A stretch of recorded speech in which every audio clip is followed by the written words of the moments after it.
इस मनुष्य शरीर को पाकर के यदि आपने भगवान का भजन नहीं किया तो यह अधम शरीर है, और यदि इस मनुष्य शरीर को पाकर के भगवान का भजन किया तो इस शरीर से बढ़कर के कोई शरीर आपको प्राप्त नहीं हो सकता।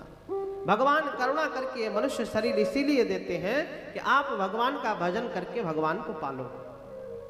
तो भगवान का भजन करने के लिए क्या वास्तविकता में बड़ी उम्र का होना आवश्यक है, किसी ऊंची जाति में प्रकट होना, जन्म लेना आवश्यक है, या बहुत ज्ञान होना आवश्यक है?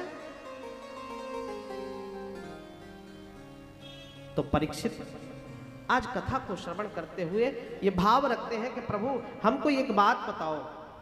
परीक्षित भगवान सुखदेव से कहते हैं कि प्रभु भगवान जल्दी किसको मिलते हैं, मनुष्य शरीर की कौन सी वो योग्यता होनी चाहिए जिससे कि भगवान की प्राप्ति सहज में हो जाए। तो भगवान सुखदेव कहते हैं कि व्याधस्या चरणम ध्रुवस्य च वै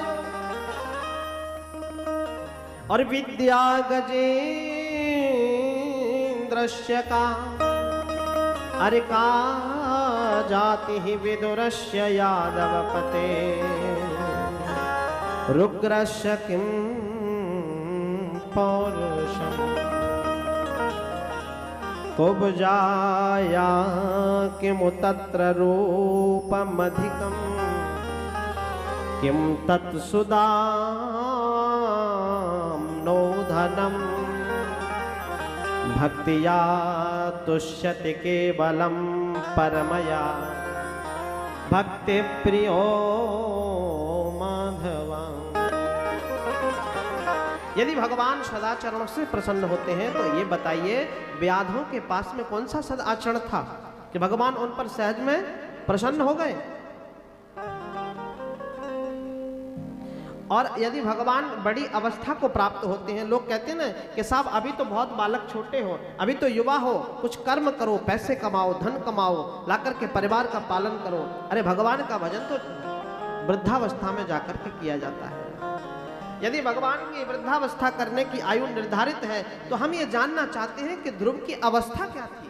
प्रेम से कहिए, यदि वृद्धावस्था में भगवान की प्राप्तवान को मिलते हैं तो गजेंद्र पर कौन सी विद्या थी। गजेंद्र ने भगवान की आराधना की, भगवान का नाम भी नहीं पता था, और बिना नाम के भगवान की आराधना करके भगवान को पाया। तो यहाँ कहने का तात्पर्य यह है कि विद्या की भी आवश्यकता नहीं है।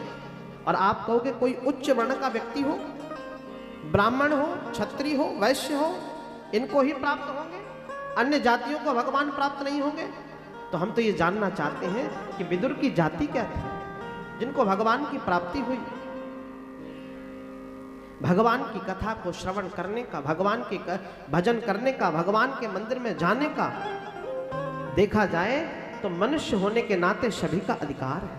भगवान की आराधना करने का सबको समान अधिकार है। भगवान की कथा को कहने का एक वर्ण विशेष व्यवस्था को अधिकार हो सकता है, लेकिन कथा को श्रवण करने के लिए आप किसी को रोक नहीं सकते।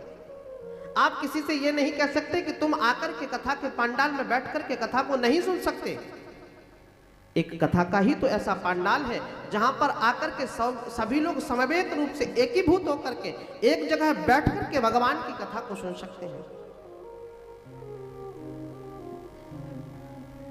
भगवान के पंडाल में, भगवान के प्रांगण में, भगवान के मंदिर में सब समान है। ये वर्णाश्रम धर्म की व्यवस्था तो हमारे जीवन को व्यवस्थित करने के लिए बनाई गई, जिससे कि सब एक दूसरे का आदर कर सकें, बड़ों का सम्मान कर सकें, छोटों को स्नेह प्रदान कर सकें, और संसार सागर की सरिता में रहते हुए भगवान को पा सकें। उसके लिए वर्णाश्रम धर्म की व्यवस्था को निर्धारित किया गया। लेकिन भगवान की आराधना करने का सबको अधिकार है। और आज तक कभी ऐसा नहीं हुआ कि कथा पंडाल में आकर के कोई भी व्यक्ति बैठा हो और उससे ये पूछा गया हो कि भैया आप किस जाति के हैं, किस बिरादरी के हैं, आप कौन से खानदान से आते हैं। आज तक कभी नहीं हुआ, कहीं भी नहीं हुआ, क्योंकि हम सब भगवान के हैं और भगवान हम सभी के हैं। प्रेम से कहिए, तो कथा तो सुनने का सबको अधिकार है, भगवान के भजन करने का सबको अधिकार है, भगवान के कीर्तन गाने का सबको अधिकार है। विदुर की क्या जाति थी? आज विदुर जी की बात को सुन करके परीक्षित ने कहा है कि ये विदुर जी तो हमारे ही परिकर के लगते हैं, हमारे ही परिवार में एक विशिष्ट व्यक्ति थे, इनकी थोड़ी सी आप हमें महिमा श्रवण कराओ। तब श्री सुखदेव भगवान विदुर जी के सुंदर चरित्र को श्रवण कराते हैं। बड़ा सुंदर चरित्र श्रवण कराया है कि यदा तो राजा स्वसुतान साधु निष्णन पुष्णन धर्मे न विनिष्ट दृष्टि। विदुर जी महाराज दासी के पुत्र हैं, लेकिन कौरवों के यहाँ पर मंत्री पद पर अभिषिक्त हैं। एक दिन आकर के वो कौरवों की सभा में बैठे हैं और बैठ कर के निवेदन करते हैं कि पांडव वो आपके ही बहुत सगे हैं, बहुत अपने हैं, और आप जो पांडवों के साथ में जिस प्रकार का वार्तालाप, जिस प्रकार की व्यवस्था, जिस प्रकार का आपका व्यवहार है, ये पांडवों के प्रति अन्याय है, और अन्याय की बेल पर कभी भी अमृत के फल नहीं लगते। आप जो पांडवों के साथ में अन्याय कर रहे हैं ये अनुचित है, ऐसा आपको नहीं करना चाहिए। और इन सभी अन्यायों का जो कारण है वो आपका बालक दुर्योधन है। इस कौरवों के कुल में यदि कोई कलंक उत्पन्न हुआ है तो वो केवल दुर्योधन उत्पन्न हुआ है। उसकी मति बुद्धि कुत्सित हो गई है, इसलिए आज वो इस प्रकार की बातें करता है कि जो पांडवों के लिए आपके द्वारा अन्याय कहलाएंगे। इसलिए हो सके तो दुर्योधन की बुद्धि को सुबुद्धि में बदलने का प्रयास करिए। और इस प्रकार की वार्तालाप आज विदुर जी महाराज